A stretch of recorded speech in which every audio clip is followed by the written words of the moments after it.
The morning light filtered through the large windows of bloom and stems, painting everything in shades of gold and amber. Lena Kowalska stood behind the wooden counter, her slender fingers working methodically as she trimmed the stems of white roses, each cut precise and careful. The water in the crystal vase rippled gently as she arranged each flower, turning the bouquet slowly, studying it from every angle, with the focused attention of an artist perfecting her canvas. Outside, Brooklyn was waking up.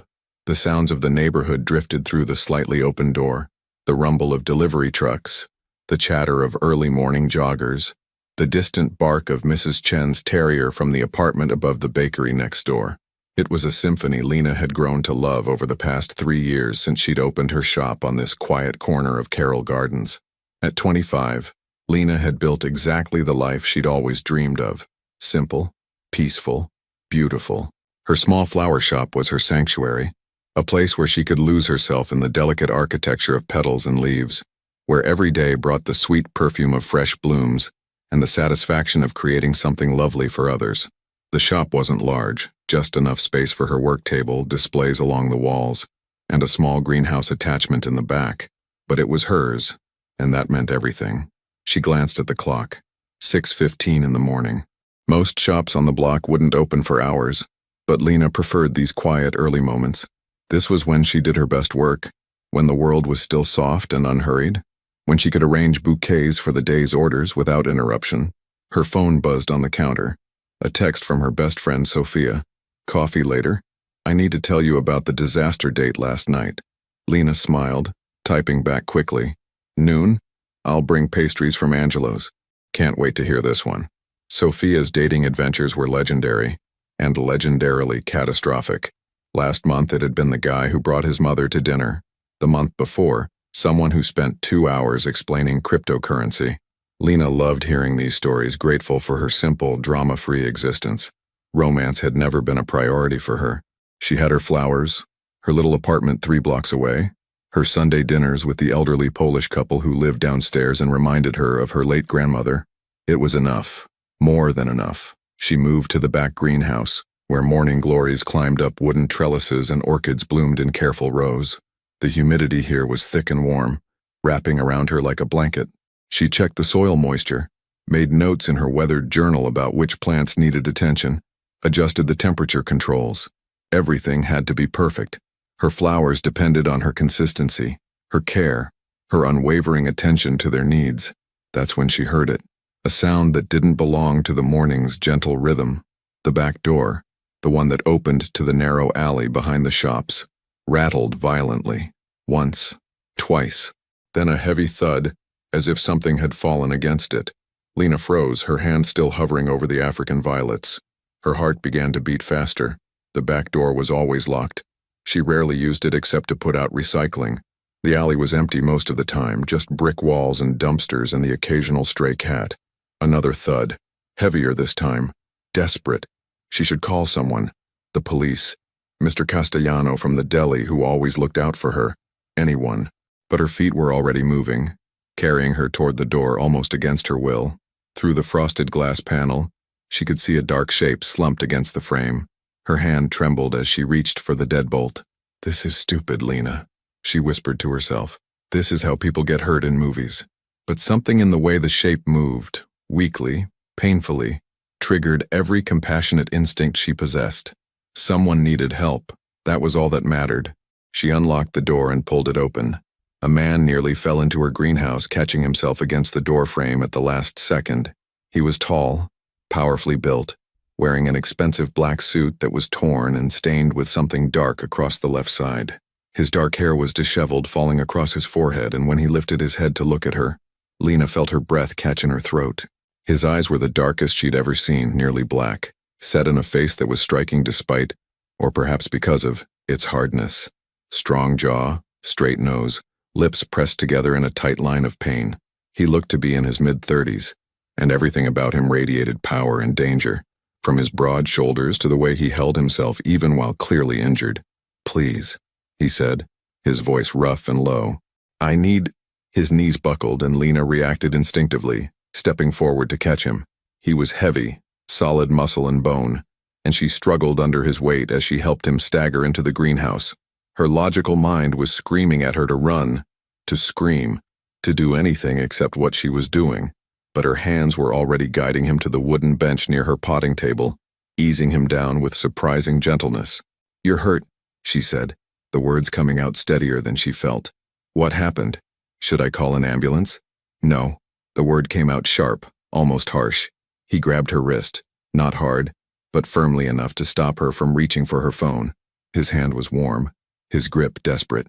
"No hospitals, no police, please." Lena should have been terrified. Every rational part of her brain was telling her this was dangerous, that this man was clearly in some kind of serious trouble. But when she looked into his eyes, she saw something beneath the hardness. Pain, yes, but also fear, and something else she couldn't quite name, a profound weariness that seemed to go deeper than any physical wound. "Let me see," she said quietly, gently pulling her wrist from his grip.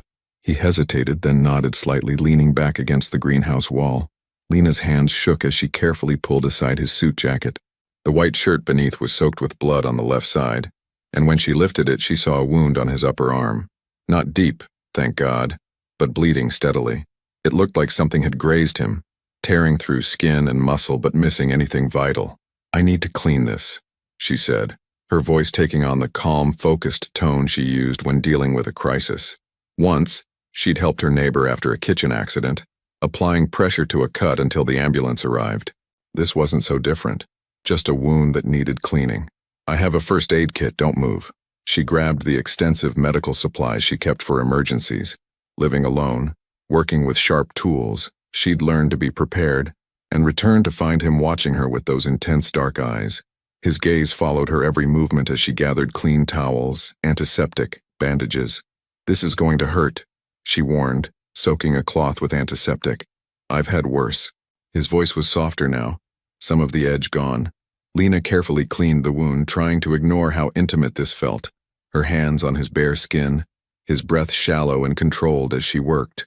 He barely flinched, which told her this wasn't his first time being injured.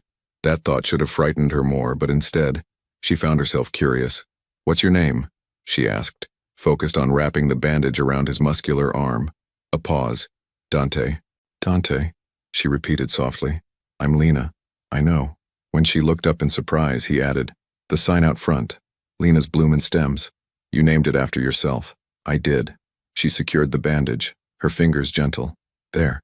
It's not professional medical care, but it should hold until you can get proper help." "Thank you." The words sounded rusty, as if he didn't say them often.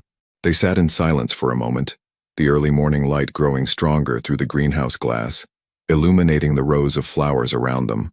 The contrast was surreal. This dangerous, wounded man sitting among her delicate orchids and roses, blood on his expensive suit, weariness etched into every line of his striking face. "You should go," Lena said finally, though part of her surprised herself by not wanting him to leave yet. "Whoever you're running from, they might come looking." Dante's jaw tightened. "They won't find me here, and I won't bring trouble to your door. I just needed—" He trailed off, looking around the greenhouse as if seeing it for the first time. "I needed somewhere quiet. Somewhere safe." The word sounded foreign in his mouth, as if safety was a concept he barely remembered. Lena studied him, this stranger who had crashed into her carefully ordered world. She should be afraid. She should insist he leave immediately. But something in his exhausted eyes, in the way he looked at her flowers with something almost like longing, made her hesitate. "How did you get hurt?" she asked quietly. "Business disagreement." His mouth quirked in something that wasn't quite a smile. "Nothing you need to worry about. I'm cleaning your blood off my hands. I think I'm already involved enough to worry." He looked down at her hands, still stained red despite her efforts to wipe them clean, and something flickered across his face. Regret, maybe, or shame. "I'm sorry. I shouldn't have come here. I wasn't thinking clearly.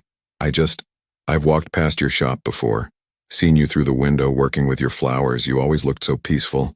And when I needed somewhere to go, I thought—" He didn't finish, but Lena understood. In his world of violence and chaos, her little flower shop must have seemed like another universe entirely, a place where beauty still mattered, where things grew instead of being destroyed.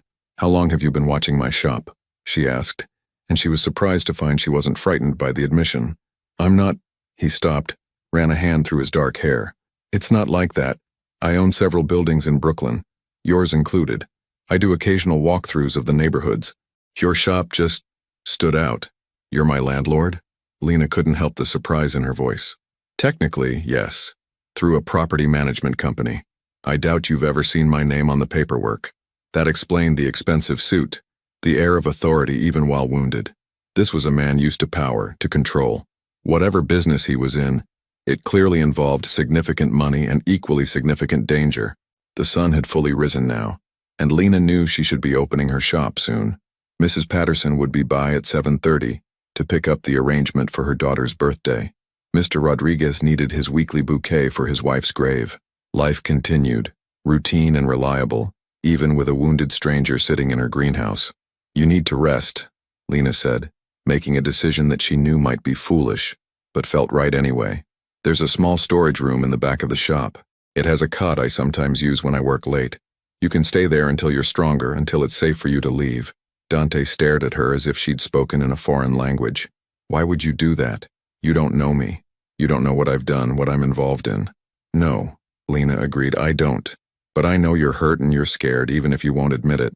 And I know that everyone deserves basic human kindness, regardless of their past. You have no idea who I am, he said, and there was a warning in his voice now. What I'm capable of. Lena met his dark eyes steadily. You're right. I don't. But I know what I'm capable of. And that's choosing to help someone in need. What you do with that help is up to you. For a long moment they looked at each other, and Lena felt something shift in the air between them. A connection she couldn't explain, shouldn't want, but couldn't deny. This man was dangerous. His world was dangerous. But beneath all that hardness she sensed something else. Something broken and lost and desperately searching for a way back to something real. Just for a few hours, Dante said finally, his resistance crumbling under exhaustion and pain. Then I'll be gone. You'll never see me again. Lena nodded, knowing somehow that this was a lie, that this moment, this choice, had set something in motion that couldn't be undone. The storage room is through there, she said, pointing to a narrow door at the back of the greenhouse. I'll check on you in a couple of hours. Try to sleep. Dante stood slowly, steadying himself against the wall. As he moved past her, he paused, and for a moment Lena thought he might say something more. Instead, he just looked at her with those unfathomable dark eyes, and she felt herself shiver despite the greenhouse's warmth. Thank you, Lena, he said quietly. You shouldn't have helped me, but thank you. Then he disappeared through the door, leaving Lena alone among her flowers, her hands still stained with his blood, her heart beating faster than it had in years. She looked down at the crimson on her palms, then at the white roses on her work table, so pure and innocent and fragile. Two worlds had just collided in her greenhouse. The world of beauty and peace she'd so carefully cultivated, and a world of darkness and danger she'd never imagined entering. And somehow, impossibly, she had just chosen to let that darkness in. Outside, Brooklyn continued its morning routine. Cars honked. People laughed. The bakery's ovens filled the air with the scent of fresh bread. Everything was normal, ordinary, safe. But in Lena's greenhouse, surrounded by blooming flowers and the lingering scent of antiseptic, everything had changed. She could feel it in her bones, in her racing heart, in the way the morning light seemed different now, sharper somehow, more alive. She washed her hands 3 times before the water ran clear, then walked into her shop to prepare for the day. But her mind kept drifting back to the storage room, to the wounded stranger resting there, to the look in his eyes when he'd said her name, Dante. She didn't know his last name, didn't know what he did or why he'd been hurt or who was after him. But she knew with absolute certainty that her quiet, peaceful life would never be quite the same again. And the strangest part, she wasn't sure she wanted it to be. When Lena checked the storage room 2 hours later, carrying a bottle of water and some pastries from Angelo's bakery, Dante was gone. The cot showed the impression of where he'd lain, and the small window she rarely opened was ajar, letting in the cool October air. He'd left as silently as he'd arrived, disappearing back into whatever dangerous world he came from. She told herself she was relieved, that this was exactly what she'd wanted, for him to recover enough to leave, to take his danger and darkness with him, to let her return to her simple, uncomplicated life. But as she stood there holding the water bottle, looking at the empty cot, she felt something she hadn't expected. Disappointment. You're being ridiculous, Lena, she muttered to herself, closing the window and locking it securely. He was a stranger, a dangerous stranger, This is a good thing. But the feeling lingered as she returned to her work, arranging Mrs. Patterson's birthday bouquet with yellow roses and white lilies. Her hands moved through the familiar motions, but her mind kept drifting back to those dark eyes, to the way Dante had looked at her flowers with such unexpected longing, to the rough sound of his voice when he'd said her name. The day passed in its usual rhythm. Customers came and went. Mrs. Patterson loved her arrangement and tipped generously. Mr. Rodriguez stood quietly for a moment with his weekly bouquet before thanking her softly and leaving. A young couple ordered flowers for their upcoming wedding, their excitement infectious as they debated between orchids and peonies. By the time Sophia arrived at noon, Lena had almost convinced herself that the morning had been some strange dream. "Okay, so picture this," Sophia said, bursting through the door with her characteristic energy, her curly dark hair bouncing as she moved. The guy shows up wearing a suit covered in cat hair. Not a little cat hair, Lena. Covered. Like he'd rolled around in a pet store. Lena couldn't help but laugh as she locked the door and flipped the "back in 30 minutes" sign. They sat at her work table, sharing pastries and coffee, while Sophia recounted her latest dating disaster with animated hand gestures and dramatic pauses.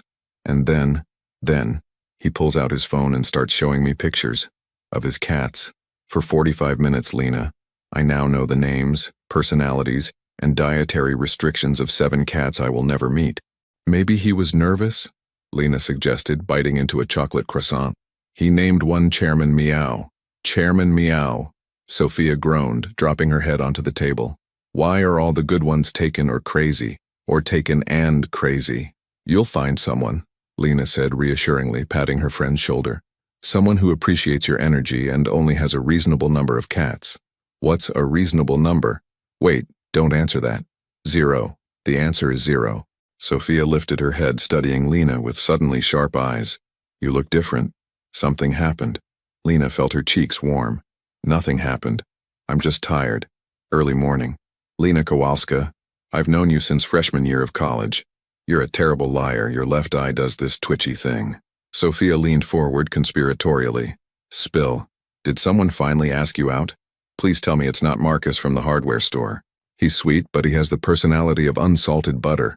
No one asked me out, Lena hesitated, then decided on a version of the truth. Someone came by this morning, early. They were hurt and needed help. Sophia's eyes widened. Hurt how? Like accident hurt or I need to call the police hurt? Accident, Lena said quickly. Just a cut. I cleaned it, bandaged it, they left, that's all. They, he or she? He. And, Sophia practically bounced in her seat. What did he look like? Was he cute? Did you get his number? Sophia, he was injured and clearly in trouble. I wasn't thinking about whether he was attractive. That was a lie. She definitely noticed how attractive he was, in a dangerous, forbidden sort of way. But was he though? Sophia pressed, grinning now. Lena threw a piece of croissant at her. You're impossible. I'm invested in your love life since you refused to be. Come on, give me something. Tall? Short? Young? Old? Tall, Lena admitted. Mid-30s maybe. Dark hair, dark eyes. And it doesn't matter because I'll never see him again. Something in her voice must have betrayed her feelings because Sophia's teasing smile softened into something more sympathetic. But you want to? Did she? Lena looked down at her hands, remembering how they'd shaken as she cleaned Dante's wound, how his skin had felt warm under her fingers, how his eyes had held hers with an intensity that had made her feel truly seen for the first time in years. I don't know what I want, she said honestly. It was just a strange morning. That's all. But it wasn't all. And as the days passed, Lena found herself thinking about Dante more than she should. She caught herself watching the back door, half expecting him to appear again. She wondered if his wound had healed properly, if he was safe, if he'd thought about her even once since he'd left. A week went by, then another. October deepened, bringing shorter days and cooler nights. Lena decorated her shop with small pumpkins and autumn flowers, bronze chrysanthemums, deep red dahlias, orange marigolds. She told herself she was being foolish, that she needed to forget about the dangerous stranger who'd stumbled into her life for a few brief hours. But forgetting proved impossible, especially when she started noticing things. Small things at first. A black luxury car parked across the street for hours, its windows too dark to see inside. The same man in a gray jacket walking past her shop multiple times a day, always glancing at her window. a sense of being watched that made the hair on the back of her neck stand up. She told herself she was being paranoid, that Dante's appearance had made her jumpy and suspicious, but the feeling persisted, growing stronger each day. Then, on a gray Tuesday morning 3 weeks after Dante had vanished from her storage room, he came back. Lena was creating a sympathy arrangement, white roses and lilies, simple and elegant, when the bell above her door chimed. She looked up, expecting Mrs. Chen coming for her weekly tulips, and instead found Dante standing in her doorway. He looked different than he remembered, still dangerous, still powerful, but more controlled now. He wore a charcoal suit that fit him perfectly, his dark hair neatly styled, his posture confident and commanding. The wound on his arm was healed, hidden beneath expensive fabric. Only his eyes were the same, dark and intense, fixed on her with that unsettling focus. For a moment, neither of them spoke. Lena's heart hammered in her chest, her hands frozen above the white roses. "Hello, Lena," he said finally, his deep voice sending a shiver down her spine. "You're better," she managed, setting down her scissors with trembling fingers. "Your arm. Thanks to you." He stepped further into the shop, and Lena was acutely aware of how the space seemed to shrink around him, how his presence filled every corner. "I came to thank you properly. What you did that morning, helping me, risking your own safety. It wasn't something I deserved. Everyone deserves basic kindness," Lena said, repeating the words she'd told him that first day. A ghost of a smile touched his lips. "Not everyone. Some of us have made choices that put us beyond kindness. I don't believe that." She met his eyes steadily, despite her racing pulse. "People can change. People can be redeemed." Can they? The question sounded genuine, as if he truly didn't know the answer. He moved closer to her work table, studying the sympathy arrangement she'd been creating. "These are beautiful. Everything here is beautiful. It's like stepping into a different world." "That's what I wanted," Lena admitted. "A place where beauty still matters, where things grow instead of—" She stopped, suddenly aware of what she'd almost said. "Instead of being destroyed," Dante finished quietly. "You're not wrong. That's exactly what my world is. Destruction, power, control. No room for something as fragile as a flower." He reached out, almost touching a white rose, then pulled his hand back as if afraid he might damage it. "Or someone as good as you." "You don't know me," Lena said. "I'm not particularly good, I'm just, ordinary. You threw away your safety to help a stranger bleeding in your greenhouse. You gave me shelter when you should have called the police. That's not ordinary, Lena. That's extraordinary." His eyes held hers, and she felt that same electric connection from 3 weeks ago, that sense of two worlds colliding.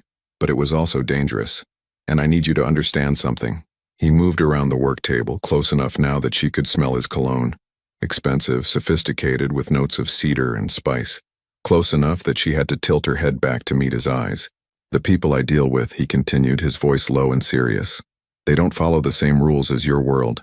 They see kindness as weakness. They see connection as leverage. The fact that you helped me, that I came here, it puts you at risk. And I can't. I won't let that happen." "Is that why you stayed away for 3 weeks?" Lena asked, surprising herself with her boldness. "To protect me?" "Yes, and I should have stayed away permanently. But He paused, something vulnerable flickering across his hard features. "I couldn't stop thinking about this place. About you. About how you looked at me like I was still human, still worth saving." Lena's breath caught. "You are human, Dante. Whatever you've done, whatever your business involves, you're still human. You have no idea what I've done." His voice was rough now, almost harsh. "The decisions I've made, the things I've overseen. If you knew, you wouldn't look at me the way you're looking at me right now. How am I looking at you? Like you see something good, something worth redemption." He took a step back, as if physically distancing himself from the possibility. "But I didn't come here for absolution. I came to warn you. There are people who've noticed my unusual behavior. Coming here that morning was reckless. Returning now is even more reckless. You need to be careful. If anyone asks about me, anyone at all, you tell them nothing. You've never seen me. We've never spoken. Do you understand?" Fear crystallized in Lena's chest. "Are you saying I'm in danger?" "I'm saying that I've brought danger to your door, and I'm trying to minimize it." His jaw tightened. "I have people watching your shop. You won't see them, but they're there. If anything seems wrong, anyone threatening you, following you, anything at all, you call this number."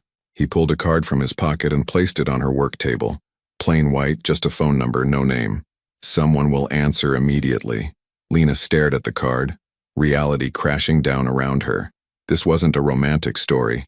This was real danger, real consequences.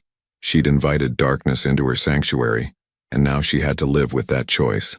"I'm sorry," Dante said quietly, and the regret in his voice was palpable. "I'm sorry I came here that morning. I'm sorry I came back today. I'm sorry for dragging you into my world even at its edges. You deserve better than this." He turned to leave, and Lena's hand shot out instinctively, catching his arm. He froze at her touch, his muscles tensing beneath the expensive fabric. "Don't apologize for being human," she said firmly, "for needing help when you were hurt, for wanting to see something beautiful in a dark world. Those things don't make you weak, Dante. They make you alive." He looked down at her hand on his arm, then slowly, carefully covered it with his own. His hand was warm, strong, and surprisingly gentle. "You should be afraid of me. Maybe. But I'm not." And she realized it was true. Despite everything, the danger, the warnings, the obvious connection to violence, she wasn't afraid of him. Afraid for him, perhaps. Afraid of what his world might do to them both, but not of the man himself. "You should be," he repeated, but he didn't pull away from her touch. They stood like that for a long moment, connected by her small hand on his arm, his larger hand covering hers, the autumn light filtering through her shop windows and casting everything in shades of amber and shadow. Around them, the flowers bloomed in silent witness, the roses and lilies, the chrysanthemums and dahlias, all the beauty Lena had worked so hard to cultivate. "I should go," Dante said finally, but he still didn't move. "Yes," Lena agreed, but she didn't release his arm. "Lena!" The bell above the door chimed loudly, shattering the moment. They sprang apart as Sophia burst into the shop, bags of takeout Thai food in her hands, already talking before she'd fully entered. "Okay, so I know it's not noon yet, but I had a cancellation and I'm starving and I got that pad Thai you love." She stopped abruptly, seeing Dante, her eyes going comically wide. Oh, I'm interrupting. I'm totally interrupting. Hi, I'm Sophia, Lena's friend, just delivering lunch, which I can leave, right here, and go, immediately." "It's fine," Lena said quickly, her cheeks burning. This is Dante. He was just leaving." Dante finished smoothly, his professional mask sliding back into place effortlessly. "It was good to see you again, Lena. Thank you for your help with the flowers." He nodded politely to Sophia. "Nice to meet you." He walked toward the door with controlled grace, but just before he left, he glanced back at Lena one last time. In that look, she saw everything he hadn't said. The warning, the regret, the undeniable pull between them that neither wanted, but both felt. Then he was gone, the bell chiming softly behind him. Sophia stood frozen for a full 3 seconds before exploding. "That's the guy. The injured stranger from 3 weeks ago. Lena. He looks like he walked out of a cologne commercial. The dangerous, expensive kind where they're on a yacht or in a mansion or something." Sophia. And the tension. "Oh my God, the tension. I felt like I needed to leave my own friend's flower shop because you two were basically having an entire conversation with your eyes. What is happening? Who is he? Why does he look like he could buy this entire block?" "It's complicated," Lena said weakly, picking up the card Dante had left and slipping it into her pocket. "Complicated is his middle name. I guarantee it." Dante complicated gorgeous face. Sophia set down the Thai food and grabbed Lena's shoulders. "Okay, real talk. Is he dangerous? Like, should I be worried about you dangerous?" Lena thought about the warning, about the watchers she couldn't see, about the careful way Dante had told her to deny knowing him. "Maybe. Yes, I don't know. That's not reassuring." "I know." Lena sank onto the stool behind her counter. "But Sophia, when he looks at me, I feel like he sees me, really sees me. Not just the florist who makes pretty arrangements, not just the quiet girl who lives alone and doesn't cause trouble. He sees something more." "And what do you see when you look at him?" Lena was quiet for a long moment, thinking about Dante's eyes, about the weariness and regret she'd glimpsed beneath his controlled exterior, about the way he'd touched her roses like they were precious and fragile. "I see someone who's lost. Someone who's made terrible choices and doesn't know how to find his way back. Someone who's given up on redemption, but desperately wants it anyway." Sophia sat down beside her, her usual energy subdued. "Lena, honey, you can't save everyone, especially not dangerous, mysterious men who show up bleeding at your back door. I'm not trying to save him. I don't know what I'm doing. but I can't stop thinking about him. Have you considered that might be exactly what he wants? Dangerous men are often very good at making you think about them. It's not like that, Lena protested, though she wasn't entirely sure. Was Dante manipulating her, using her kindness as a way into her life, or was the connection between them real, this sense that they'd both found something unexpected in each other? That night, alone in her apartment, Lena pulled out the card Dante had left. Just a phone number, stark black digits on white cardstock, a direct line to his world, to danger, to complications her simple life had never contained. She should throw it away, forget about him, return to her routine of flowers and coffee dates and quiet evenings reading on her couch. Instead, she placed it in her nightstand drawer, next to a pressed rose from her first day opening the shop, a reminder of beauty. And now, a reminder of something else, something dangerous and impossible and utterly consuming. 3 days later, Lena was closing her shop at dusk when she noticed the black car again. This time it wasn't just parked across the street. It was moving slowly, keeping pace with her as she walked the 3 blocks to her apartment. Her heart began to race. She thought about the card in her purse, about Dante's warning. She reached for her phone just as the car stopped and the back door opened. But it wasn't Dante who stepped out. It was someone else. Someone whose smile was cold and whose eyes held no warmth whatsoever. "Lena Kowalska," the man said, his voice smooth and threatening. "We need to talk about your friend." The man who stepped out of the black car was shorter than Dante, but no less intimidating. He wore a perfectly tailored navy suit, his graying hair slicked back, his face lined with the kind of hardness that came from years of violence barely concealed beneath a veneer of sophistication. 2 other men emerged from the car behind him, larger, younger, clearly there for intimidation rather than conversation. Lena's hand tightened around her phone in her purse, her finger hovering over the speed dial she'd programmed for Dante's number 3 days ago. She'd told herself she'd never use it. Now she was grateful she'd saved it. "I don't know what you're talking about," Lena said, proud that her voice came out steadier than she felt. The street was quiet, too quiet for 6 o'clock on a Friday evening. She noticed now that the usual flow of people seemed conspicuously absent, as if they'd been cleared away somehow. "Don't insult my intelligence," the man said, taking a step closer. He smiled, but it was the smile of a predator. "Dante Moretti hasn't been seen in your charming little neighborhood for years. Suddenly he's here multiple times in a month. He visits your shop. He lingers. Very unusual behavior for a man who's usually so disciplined." The way he said Dante's full name sent a chill down Lena's spine. Dante Moretti. She hadn't known his last name until now, but something about it rang familiar, like something she should recognize but couldn't quite place. "I run a flower shop," Lena said carefully. "Many people visit. I don't keep track of everyone who comes in." "Oh, but Dante isn't everyone, is he?" The man circled her slowly, like a shark. "Dante Moretti is one of the most powerful men in New York. He controls territories from Brooklyn to Manhattan. He makes decisions that affect thousands of lives. And yet, he spends his valuable time visiting a small flower shop in Carroll Gardens. Why do you think that is?" Lena's mind raced. She thought about Dante's warning.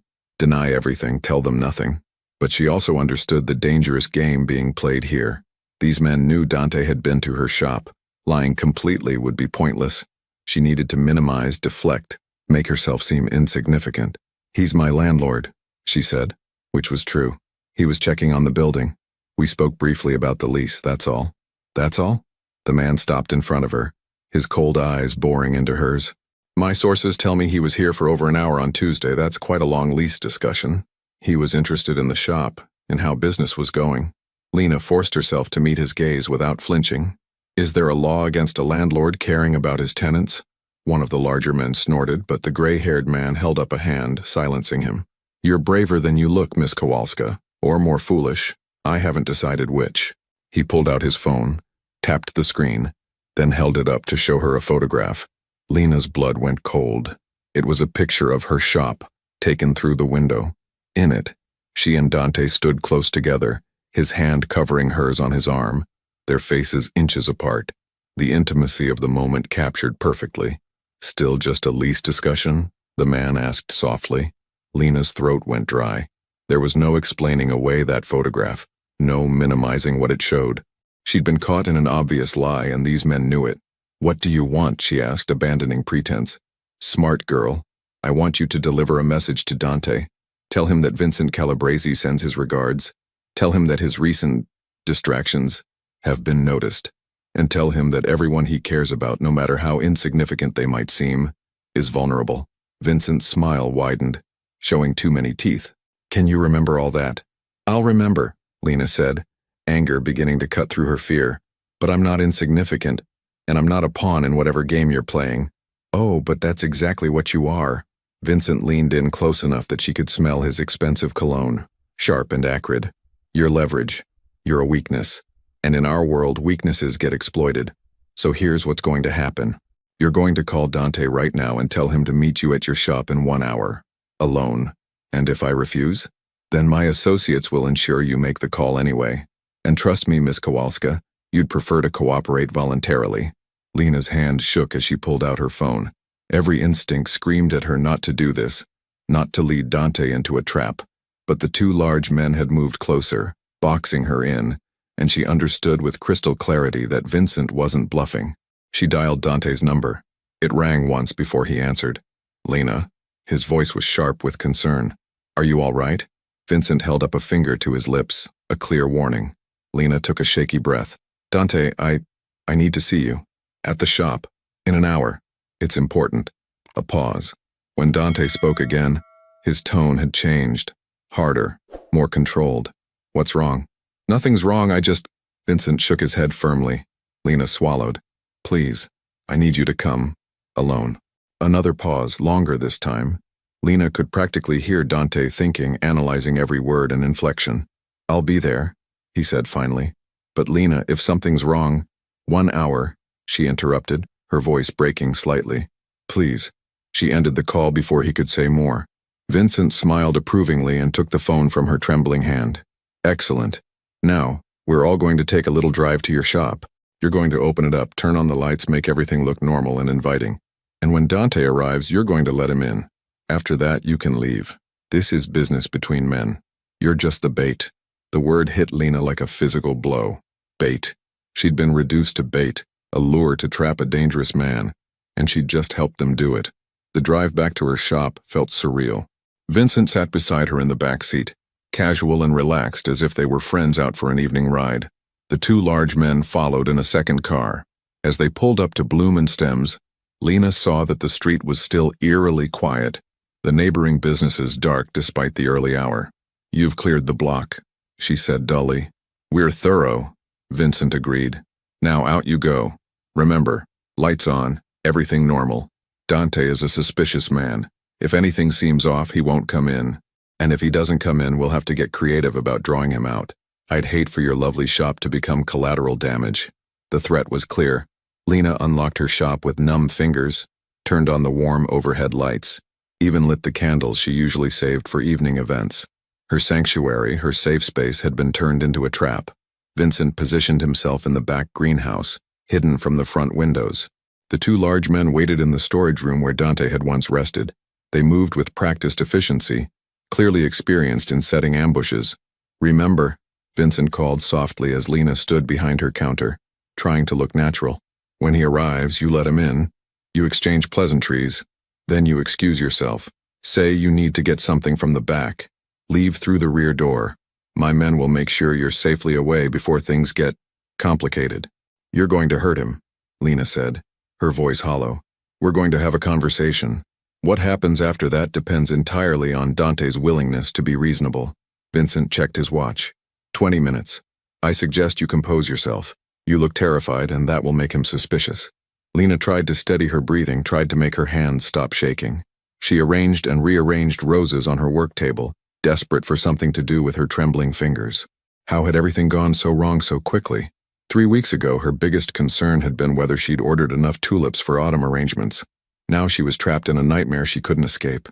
The minutes crawled by with agonizing slowness. Lena watched the street through her window, dreading and desperately hoping for Dante's arrival in equal measure. Part of her wanted to warn him, to somehow signal the danger. But Vincent's cold eyes watched her from the greenhouse, and she knew any warning would be her last act. Then she saw him. Dante approached on foot, moving with that controlled grace she remembered. He wore dark jeans and a leather jacket, dressed down from his usual suits but no less imposing. As he got closer, Lena could see his face. Alert, focused, his dark eyes scanning everything, missing nothing. He knew. Somehow he knew this was a trap, but he came anyway. The realization hit Lena with devastating force. Dante knew this was dangerous, knew he was walking into a setup, but he came because she'd asked him to, because he thought she needed him. He opened the door, the bell chiming cheerfully, such a normal sound in such an abnormal moment. His eyes found hers immediately, and she saw the questions there, the concern, the readiness for violence. "Lena," he said carefully, stepping inside but not moving away from the door. "You said you needed to see me." She opened her mouth, trying to form words that would warn him without being obvious. But before she could speak, Vincent emerged from the greenhouse, slow clapping echoing through the shop. "Bravo, Dante. I wondered if you'd actually be foolish enough to walk in here. Love does make fools of even the smartest men, doesn't it?" Dante's expression didn't change, but Lena saw his body tense, saw his weight shift subtly into a fighting stance. "Vincent, I should have known you'd involve an innocent woman in your petty power plays." "Petty?" Vincent laughed. "You've been distracted, Dante. Missing meetings, making uncharacteristic decisions. The families are concerned. They think you're going soft. And when a man in your position goes soft, it creates opportunities." The two large men emerged from the storage room, effectively blocking the back exit. Dante was surrounded, and Lena stood frozen behind her counter, horrified at what she'd helped orchestrate. "Let her leave," Dante said, his voice deadly calm. "This is between us. She has nothing to do with our business." "Oh, but she has everything to do with it. She's the distraction, she's the weakness." Vincent pulled out a gun, sleek, black, terrifying in its casual appearance. He didn't point it at anyone, just held it loosely, a reminder of the power he wielded. "The question is, what are you willing to sacrifice for her?" "Don't," Lena said, finding her voice finally. "Dante, don't give him anything. I'm not worth—" "You are," Dante interrupted, his eyes never leaving Vincent. "You're worth more than any deal, any territory, any amount of power. So here's what's going to happen, Vincent. You're going to put down that weapon and walk away. You're going to forget about Lena, forget about this shop, forget about using innocent people as leverage. And in return, I won't destroy everything you've built over the past 20 years. Vincent's smile faltered slightly. "You're not in a position to make threats, aren't I?" Dante's voice was soft, dangerous. "You think I came here unprepared? You think I didn't know this was a setup the moment Lena called me?" Her voice was wrong. The words were wrong. Everything about that call screamed trap. He took a step forward, and despite being outnumbered and unarmed, Vincent's men shifted nervously. "I came anyway because I needed to see her, to make sure she was safe, but I didn't come alone." As if summoned by his words, the shop's lights suddenly cut out, plunging everything into darkness. Lena heard movement, shouts, the sound of something heavy hitting the floor. She crouched behind her counter, her heart hammering, unable to see what was happening but hearing everything. The controlled violence, the brief struggle, Vincent's cursing. Then the lights flickered back on. Dante stood in the center of her shop, breathing hard but apparently unharmed. Vincent's gun was on the floor, kicked far away. The two large men were being held by 4 others, clearly Dante's people, who'd somehow entered during the blackout. Vincent himself was on his knees, his earlier confidence completely gone. "You were saying something about power plays?" Dante said coldly. "Let me be absolutely clear, Vincent. You threatened someone under my protection. You used her to get to me. That kind of disrespect can't be tolerated. Not by the families, not by me, not by anyone." "Dante, please," Vincent started, but Dante cut him off with a sharp gesture. "You have 24 hours to leave New York. All your operations, all your assets, everything. You're out. If I see you or hear from you again, if you so much as think about Lena Kowalska or anyone else I care about, what happens next will make this look like mercy. Do you understand?" Vincent nodded frantically, his face pale. "I understand, I'm sorry, I didn't—" "Get him out of here," Dante said to his men, "and make sure the message gets to the other families. Anyone who thinks I've gone soft just learned otherwise." The shop emptied quickly. Vincent and his men hustled out into the night, Dante's people following to ensure compliance. Suddenly it was just Lena and Dante in the flower shop, surrounded by roses and the lingering scent of fear. Lena stood on shaking legs, her back pressed against the counter. "I'm so sorry. He forced me to call you. He said he'd hurt the shop. Hurt me if I didn't—" "I know." Dante crossed to her in 3 quick strides, his hands gentle as they cupped her face. tilting it up so he could examine her. Did he hurt you? Did any of them touch you? No, they threatened. They scared me. But they didn't hurt me. Tears were streaming down her face now, the fear and adrenaline finally breaking through. I led you into a trap. I brought you here knowing it was dangerous. You saved my life by making that call. His thumbs brushed away her tears with surprising tenderness. The way you said my name, the specific words you used, you were trying to warn me. And you did. That gave me time to prepare, to position my people. If you'd tried to be clever, tried to hide what was happening, I might have walked in blind, but you trusted me to understand. And I did. I put you in danger. No, I put you in danger by involving you in my world at all. This is my fault, Lena. All of it. From the moment I came to your shop 3 weeks ago, I've been putting you at risk. Vincent was right about one thing. You're my weakness. And in my world, weaknesses get exploited. He started to pull away, but Lena grabbed his jacket, holding him close.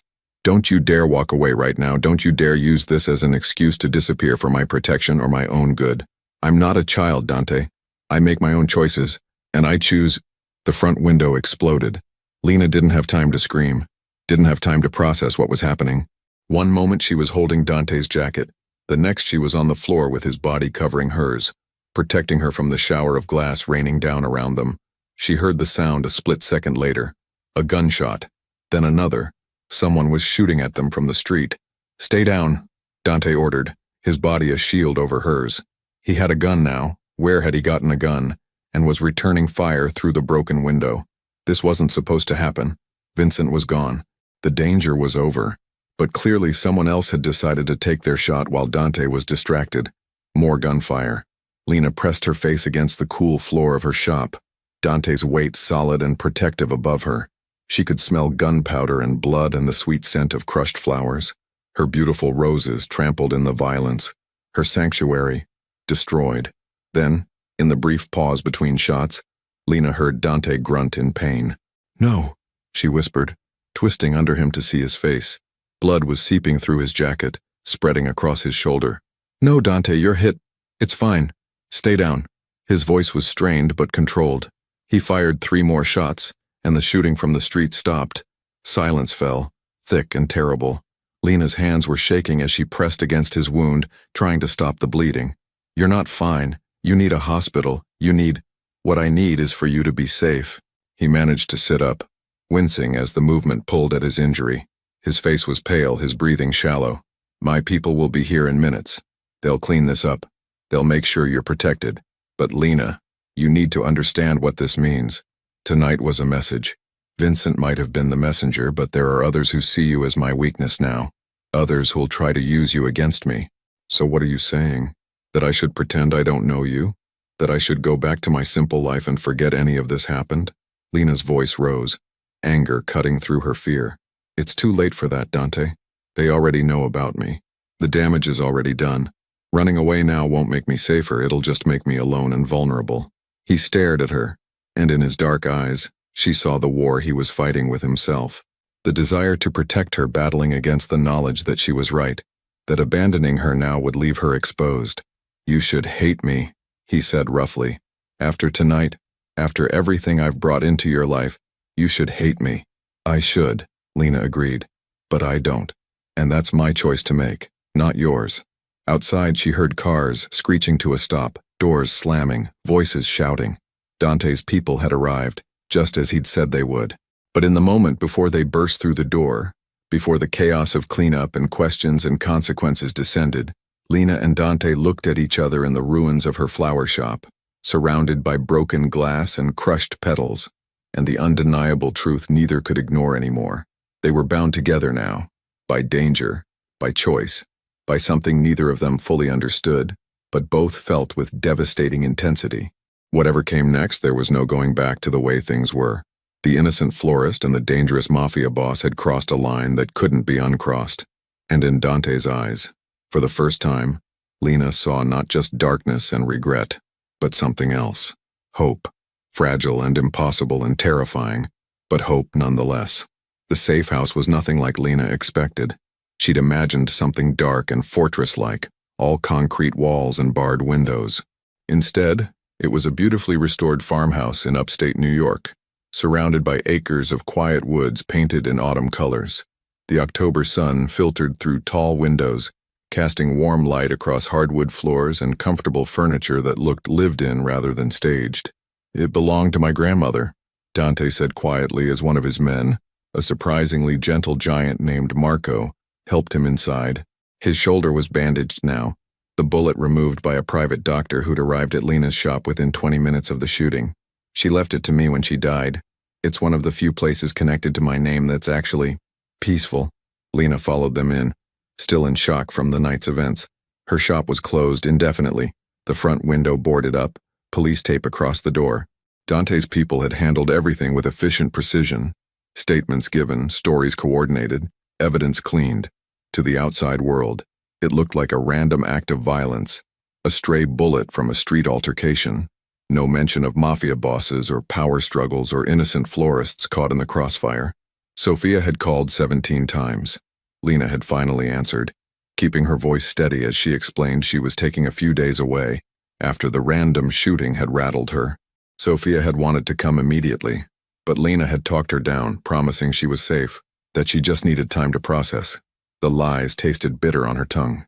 "The bedroom upstairs is yours," Dante said, wincing as Marco helped him onto the living room couch. "You'll be safe here. I have people positioned around the perimeter. Nobody gets within a mile without us knowing." "What about you?" Lena asked, nodding at his injured shoulder. "Where will you sleep?" "Here is fine. I've slept in worse places." "You're injured. You need a proper bed." She crossed her arms, summoning strength she didn't know she had left. "I'll take the couch. You take the bedroom." Marco, who'd been preparing to leave, paused at the door with a barely suppressed smile. Dante noticed and shot him a warning look. "I'll be outside if you need anything, boss." "Miss Kowalska." Marco nodded respectfully and disappeared. Alone now, Lena and Dante faced each other across the cozy living room. The domesticity of the moment felt surreal after the violence of hours before. Dante sitting on a couch that had probably hosted countless family gatherings. Lena standing in a farmhouse kitchen that smelled faintly of cinnamon and old wood. Two people from impossible worlds, thrown together by circumstances neither could control. "You should rest," Dante said finally. "It's been a traumatic night. So should you. But neither of us will we?" Lena moved to the kitchen, finding it surprisingly well stocked. "When was the last time you ate?" "I don't remember." "Then I'm making food. Don't argue." She opened cabinets, finding pasta, canned tomatoes, herbs. Her hands moved automatically through the familiar motions of cooking. Something normal, something grounding. "My grandmother taught me how to make pasta sauce from scratch. She said food was love made visible. That feeding someone was the most basic form of caring." She felt rather than saw Dante watching her as she worked. The silence between them wasn't uncomfortable, but it was heavy with unspoken words, with questions neither knew how to ask. "Why did you jump in front of me?" Dante asked suddenly. "When that gun fired, you threw yourself between me and the bullet. Why?" Lena's hands stilled over the pot. That moment was burned into her memory. The glint of metal in the streetlight, the instinctive surge of terror, her body moving before her mind could process what she was doing. She'd thrown herself at Dante, pushing him aside, feeling the bullet's wind as it passed where his head had been milliseconds before. "I don't know," she said honestly. I couldn't let you die. The thought of it, of you being gone, it was unbearable, so I moved. You could have been killed. So could you." She turned to face him, wooden spoon still in hand. "And for some reason that mattered more to me than my own safety. Don't ask me to explain it logically, Dante. I can't. All I know is that in that moment, your life felt more important than mine." His expression was unreadable, but his eyes, those dark, intense eyes, held something she'd never seen before. Vulnerability. Raw, honest vulnerability. "No one's ever done that for me before," he said quietly. "Put themselves in danger for my sake. People fear me, respect me, obey me, but protect me, risk themselves for me. That doesn't happen in my world. Maybe your world is smaller than you think." Lena turned back to the stove, stirring the sauce. "Maybe you've surrounded yourself with people who see your power instead of your humanity. But I see you, Dante. Not the mafia boss. Not the dangerous man everyone fears. I see the person underneath all that. The one who looks at flowers like they're miracles. The one who came back to my shop even though he knew it was dangerous. The one who's been carrying so much weight for so long that he's forgotten what it feels like to be cared for, simply for being himself." The silence stretched longer this time. When Lena finally plated the pasta and brought it to the coffee table, sitting beside Dante on the couch, she saw that his eyes were bright with unshed tears. "I don't deserve you," he said, his voice rough. "Probably not," Lena agreed, handing him a fork. "But that's not really the point, is it? Deserve doesn't factor into how we feel. It just is." They ate in silence, and Lena watched Dante's face gradually soften as the food and warmth worked their simple magic. Here, in his grandmother's house, away from the violence and power struggles, he looked different. Younger, somehow. Less burdened. "Tell me about her," Lena said. "Your grandmother." Dante was quiet for a long moment, but then he began to speak. "She was the only person in my family who tried to keep me out of this life. My father was already deep in it. My uncles, my cousins. But Nonna Rosa, she wanted something different for me. She used to bring me here every summer, away from the city, away from the business. We'd work in her garden, cook together, sit on the porch at night and count stars." His voice grew softer, distant with memory. "She told me once that everyone has two paths in front of them. The path that's easy, that follows what everyone expects, and the path that's hard, that requires courage to walk alone. She begged me to choose the hard path, to break the cycle. But you didn't." "No. When I was 17, my father was killed, shot in the street like an animal, and I was so angry, so consumed with rage and grief, that I threw myself into the family business. I became everything Nonna Rosa feared I would become. She died 5 years later. I think of a broken heart, watching me destroy the person she'd tried so hard to save." He set down his fork, his food only half eaten. "She left me this house in her will, along with a letter that said she still believed in me, that it was never too late to choose the harder path. Do you still have the letter?" Dante nodded, standing slowly and moving to a bookshelf in the corner. He pulled down a worn wooden box and extracted a yellowed envelope, handling it with reverence. He didn't open it, just held it, his thumb tracing the faded ink of his name on the front. "I read it sometimes, when the weight of everything gets too heavy, when I forget why I'm doing any of this." He looked at Lena, and in his eyes she saw the war he'd been fighting with himself for years. She wrote that redemption isn't about erasing the past. It's about choosing differently in every moment moving forward. That even if I'd made terrible choices, I could still make better ones. That I could still become the man she believed I could be. Lena stood and crossed to him, taking the letter gently from his hands and setting it aside. Then she took his face in her hands, making him look at her. She was right. "It's not too late, Dante. It's never too late. You don't understand what I've done, the decisions I've made, the people I've—" He stopped, unable to finish. "You're right. I don't understand. But I understand this. Whatever you've done, whoever you've been, that's not who you have to be tomorrow, or the next day, or the next." She let her hands drop but held his gaze. "I see the man you could be, the one who's still in there, buried under years of violence and survival and doing what you thought you had to do. That man is worth saving, Dante, and he's worth fighting for." "Why?" The word was barely a whisper. "Why would you fight for me?" Lena opened her mouth to answer, then closed it. Because the truth was complicated and simple at the same time. Because despite everything, the danger, the violence, the impossible gulf between their worlds, she'd fallen for him, for the broken, searching man beneath the armor, for the vulnerability he showed only to her, for the way he looked at her roses like they were sacred, for the hope she saw flickering in his eyes even as he tried to extinguish it. "Because everyone deserves someone who sees them," she said finally, "really sees them. And I see you, Dante Moretti. I see who you are and who you could be, and I choose to believe in the second one." He pulled her against him then, carefully because of his injured shoulder, but firmly enough that she could feel his heart racing against hers. They stood like that in his grandmother's living room, surrounded by memories of a woman who'd believed in second chances, and Lena felt something shift between them, something deeper than attraction, more profound than circumstance. This was choice. Conscious, deliberate choice. Over the next 3 days, they fell into an unexpected rhythm. Dante's shoulder healed slowly. The bandages changed daily by Marco, who arrived each morning with supplies and updates from the city. The news wasn't good. Vincent had left town as ordered, but his departure had created a power vacuum. Other families were positioning themselves, testing boundaries, looking for weaknesses. "They're using my absence to make moves," Dante explained one evening, as they sat on the porch watching the sunset. "Every day I'm here, away from the city, they gain ground, So go back, Lena said, though the words hurt to say. Do what you need to do. And leave you here alone? Not a chance. His hand found hers on the porch railing, his fingers intertwining with hers. I have people handling things. It's fine. But Lena could see the tension in his shoulders, the way his jaw clenched when Marco delivered particularly troubling news. This peaceful interlude couldn't last forever. Eventually Dante would have to return to his world, to his responsibilities, to the violence and power that defined his existence.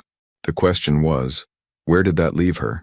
On the fourth night, unable to sleep, Lena found Dante in the kitchen at 2 a.m, staring at an open laptop. The blue screen light made his face look haggard, older. You should be resting, she said softly. So should you. He closed the laptop, rubbing his eyes. Can't sleep? Too much thinking. She sat across from him at the kitchen table. Dante, we need to talk about what happens next. I know. He leaned back in his chair, looking at her with those dark, tired eyes. I've been trying to figure it out. How to keep you safe while still living the life I've built. And I can't see a way forward that doesn't end with you getting hurt. So what are you saying, that this us is impossible? I'm saying that loving you is the most selfish thing I've ever done. The words hung in the air between them, heavy with meaning. Because I know what my world does to people. I've seen it destroy families, corrupt good people, turn beauty into ash. And you're so good, Lena. So pure and kind and full of light. Bringing you into my darkness feels like a crime worse than anything I've ever committed. Stop deciding what's best for me, Lena said, her voice firm. I'm not a child or a flower that needs protecting from the elements. I'm a grown woman capable of making my own choices. And I choose you, Dante. I choose this, whatever this is, whatever it becomes. The danger, the complications, all of it. I choose you. Even if it means giving up your simple life, your shop, your friends, your safety. My shop was already taken from me the moment Vincent walked into my life. My safety was compromised the second you stumbled through my back door. And my friends? She thought of Sophia, of the lies she'd had to tell. I'll find a way to maintain those relationships without putting them in danger. But I won't give up on you. On us. Not without fighting for it first. Dante stood abruptly, pacing to the window. His silhouette was dark against the night sky, shoulders tense with the weight of decisions he was trying to make. There might be a way, he said slowly. It's risky. It would mean giving up everything I've built. Walking away from the families, from the territories, from all of it. People have tried to leave before. Most end up dead. But some manage to negotiate their way out. Provide enough value, enough insurance that the families decide it's more profitable to let them go than to eliminate them. Lena's heart began to race. You'd do that? Leave everything? For you? Yes. He turned to face her, and in his expression she saw determination mixed with terror. I've spent 15 years building power in a world I never truly wanted to be part of. Nonna Rosa tried to show me another path, but I was too angry, too hurt to see it. Maybe it's not too late. Maybe I can still choose the harder path she talked about. It won't be easy. Nothing worth doing is. He crossed to her, kneeling beside her chair so their eyes were level. But I need you to understand what you're signing up for. If I do this, if I try to leave, there will be consequences. Negotiations that could turn violent. People who see betrayal where I see freedom. It could take months, maybe years. And through all of it, you'd be a target. A way to control me, to hurt me, to force me back in line. I understand. Do you? Really? His hands gripped hers almost desperately. Because once we start down this path, there's no going back. We'd have to leave New York. Start over somewhere new. New names, new lives, constantly looking over our shoulders. Your flower shop, your apartment, your entire life in Brooklyn.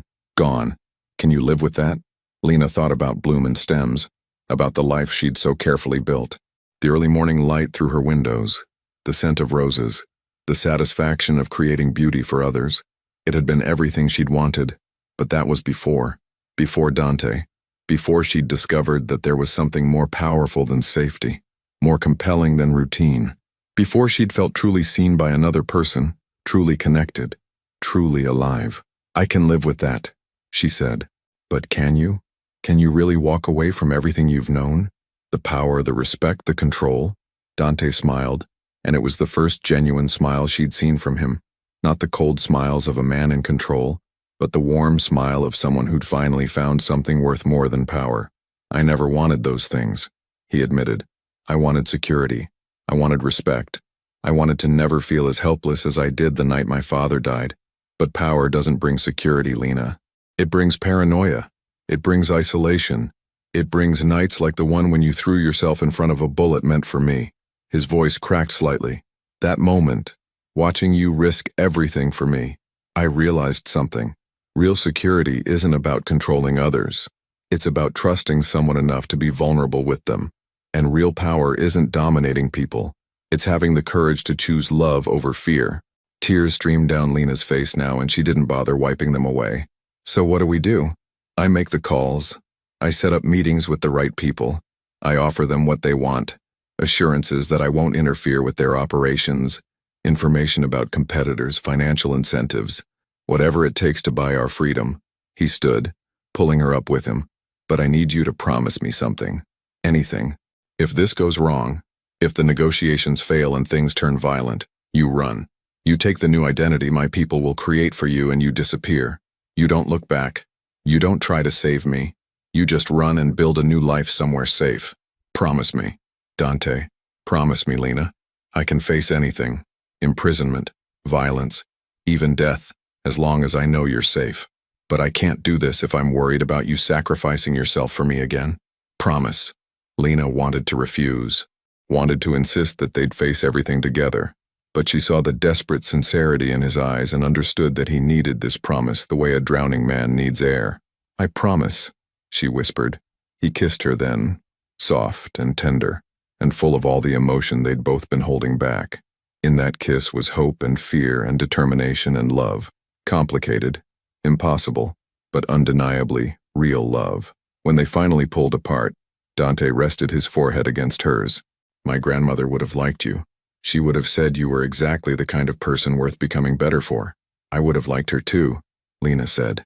Anyone who believed in second chances as much as she did must have been extraordinary. She was. Dante stepped back, his expression hardening with resolve. I'll start making calls tomorrow. Marco can set up meetings. It'll probably take a few weeks to arrange everything properly. Until then, we stay here, hidden, safe. Just the two of us in Nonna Rosa's house, planning a future that shouldn't be possible but maybe, just maybe, is.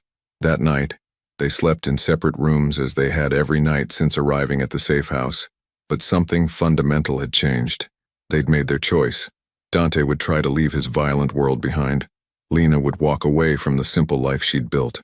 Together they'd forge something new, something that blended his hard-won wisdom with her gentle strength, his determination with her hope. It was terrifying and impossible and fraught with danger. But watching the sunrise the next morning from the porch, Dante's hand warm in hers, Lena felt something she hadn't expected. Peace. Not the absence of danger, not the security of routine, but the deep, profound peace that came from choosing love even when it was hard, even when it was scary, even when it required everything you had. Dante began making his calls that afternoon, speaking in low voices with people whose names Lena didn't know. She heard fragments, negotiations, territories, assurances, deals, the language of a world she was still learning to understand. But she also heard something else in Dante's voice, something that hadn't been there before. Freedom. The freedom that came from finally choosing differently, from walking the harder path his grandmother had always believed he could walk, from blooming in the ashes of who he'd been, and becoming who he was meant to be. The meeting was set for a cold November evening in a warehouse on the edge of Manhattan, neutral territory, witnessed by representatives from 3 families. Dante had spent weeks preparing, gathering leverage, making promises, offering assurances. Everything hinged on this single conversation. Lena waited at the safe house, pacing the living room floor as Marco stood guard by the door. Dante had left at sunset, his expression calm but his eyes betraying the tension he felt. He'd kissed her goodbye like it might be the last time, holding her close and whispering, "Remember your promise." She'd nodded, unable to speak past the lump in her throat. Now, 3 hours later, her phone finally rang. "It's done." Dante's voice came through, rough with exhaustion and something else. Relief. They agreed. "I'm out." Lena's knees buckled and she sank onto the couch. "Really? Just like that?" "Not just like that. It cost me everything I had. Properties, investments, connections. I gave them enough information and assets to make letting me go more valuable than killing me. But yes, I'm free. We're free. When will you be back? 2 hours. Pack light. We leave tonight. The next months blurred together in a sequence of motels, temporary apartments, and careful movements. Dante's people provided them with new identities. Lena became Elena Morrison. Dante became Daniel Morris. Simple names for a simple life. They finally settled in a small coastal town in Oregon, about as far from New York as they could get while staying in the country. The town was quiet, unassuming, the kind of place where people minded their own business, and newcomers were welcomed with cautious friendliness. 6 months later, the morning sun streamed through the windows of Morrison's Blooms, catching dust motes in its golden light. Lena, Elena now, though she was still getting used to it, stood behind the counter of her new shop, smaller than Bloom and Stems, but no less loved. The scent of fresh roses filled the air, mixed with the salt breeze from the ocean 2 blocks away. The bell above the door chimed, and Dante walked in carrying 2 coffee cups and a bag from the bakery down the street. He wore jeans and a simple gray sweater, his hair slightly longer than it had been in New York, his face more relaxed than she'd ever seen it. "Mrs. Patterson called," he said, setting down the coffee. "Wants a bouquet for her granddaughter's birthday. I told her we'd have it ready by noon." Lena smiled at the coincidence of the name, though this Mrs. Patterson was different, a retired teacher who'd welcomed them warmly when they'd opened the shop 2 months ago. "Yellow roses and white lilies?" She said, "Surprise her. Apparently she trusts our judgment now." Dante moved behind the counter, standing close enough that their shoulders touched. "Never thought I'd be taking flower orders, but I'm getting good at it." He was. In the month since leaving New York, Dante had transformed. The hard edges had softened. The constant vigilance had eased into simple awareness. He smiled more, laughed occasionally, slept through the night without nightmares. Working with flowers, creating beauty instead of managing violence, had begun healing something broken inside him. They still looked over their shoulders sometimes, still stayed alert for threats that might never come. The families had honored their agreement, but trust was earned slowly in their former world. For now, though, they were safe, free, building something real together. "I'll start on the arrangement," Lena said, gathering yellow roses from the cooler. "Can you help Mrs. Chen when she comes in for her tulips? The one who always tries to set me up with her granddaughter?" Dante grinned. "Despite the wedding ring I pointedly wear." Lena glanced at the simple gold band on her left hand, matching the one Dante wore. They'd married quietly a month ago, just the 2 of them and a justice of the peace, but it had meant everything. A promise, a commitment, a choice to build this new life together. "Tell her your wife is the jealous type," Lena suggested playfully. "My wife is perfect," Dante corrected, leaning down to kiss her softly. "And I remind Mrs. Chen of that every single time." The day passed in gentle rhythm. Customers came and went, arrangements were created, coffee was consumed. Dante proved surprisingly good with elderly customers, his natural authority translating into a reassuring presence that put people at ease. Lena watched him help a widower choose flowers for his wife's grave, his voice gentle and patient, and felt her heart swell with love. This was what redemption looked like. Not dramatic, not flashy, just quiet, consistent choices to be better, to do better, to create rather than destroy. As they closed the shop that evening, Dante pulled her close, both of them standing among the remaining flowers, roses and lilies, chrysanthemums and tulips, all the beauty they'd cultivated together. "Do you miss it?" he asked quietly. "Your old life, Brooklyn, your friends." Lena had stayed in touch with Sophia through carefully anonymous messages, enough to let her friend know she was safe and happy without revealing where. It hurt, maintaining that distance, but it was necessary. "Sometimes," she admitted, "I miss Sophia. I miss certain customers. I miss the familiarity of it all." She turned in his arms to face him. "But I don't regret this. Any of it. Do you?" "Never." He touched the scar on her shoulder where she'd been grazed by flying glass that terrible night. "You jumped in front of death for me. You chose me when you should have run. You believed I could be better when I'd stopped believing it myself. How could I regret anything that brought us here?" Through the shop window they could see the street darkening, shops closing, the small town settling into evening quiet.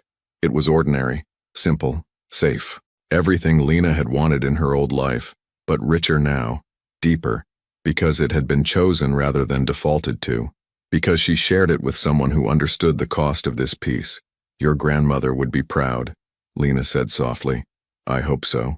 Dante's voice was thick with emotion. I finally chose the harder path. It took me 20 years and meeting you to find the courage, but I chose it. And Lena, he cupped her face gently. I'd choose it again. Every single time. You're worth every sacrifice, every risk, every moment of fear. You're worth everything. They kissed as the last light faded from the sky, surrounded by flowers and the life they'd built from ashes. Outside, the world continued, dangerous and complicated and full of uncertainty.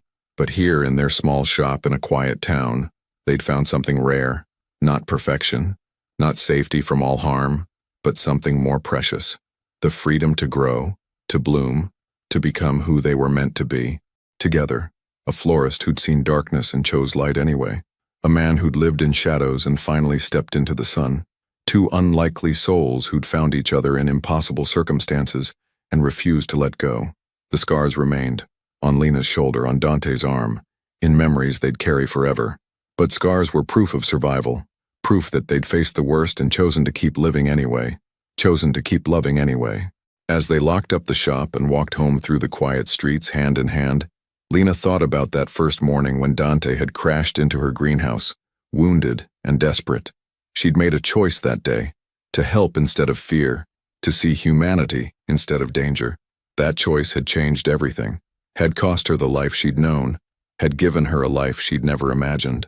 And looking at Dante beside her, seeing the peace in his expression, the hope in his eyes, the gentle way he held her hand like she was something precious, Lena knew she'd make that same choice again.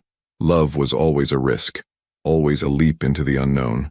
But some risks were worth taking. Some leaps led to solid ground, where flowers could grow, where darkness could transform into light, where two broken people could become whole. Together, Morrison's blooms had expanded, a greenhouse in back now, where Lena grew specialty orchids. Dante had taken classes in horticulture, his natural intelligence finding new outlet in understanding soil composition and growing cycles. They employed 2 part-time workers and had become fixtures in the community. Some nights Dante still woke from nightmares about his old life. Some days, Lena still felt the ghost of fear from that terrible evening. But those moments grew rarer as time passed, replaced by ordinary joys. Morning coffee, shared laughter, the satisfaction of a perfectly arranged bouquet. They'd learned that redemption wasn't a destination but a journey, that becoming better was a daily choice made in small moments and quiet decisions. That love wasn't about perfection, but about choosing each other again and again through every difficulty. And in their small shop by the ocean, surrounded by blooming flowers and the life they'd fought so hard to build, they chose each other still, every single day.